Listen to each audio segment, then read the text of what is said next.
Everyone, today in this video I'm going to show you how to hide Loki chat folder in WhatsApp. Here you can see this is a Loki chat folder.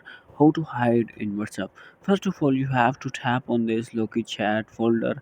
After that, you have to know how to hide this Loki chat folder. This is very quick and easy.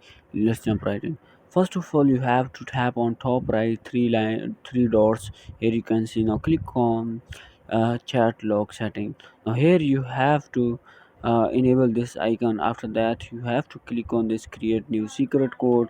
Now here you have to add a 4-digit password. Here, for example, my password is 4a. Now click on next. Now here you have to again add your 4-digit password. Again click on next.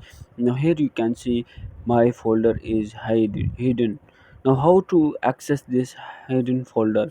First of all, you have to go to your mobile phone, WhatsApp search bar, and here type your secret code. Here, for example, my code was 4 a.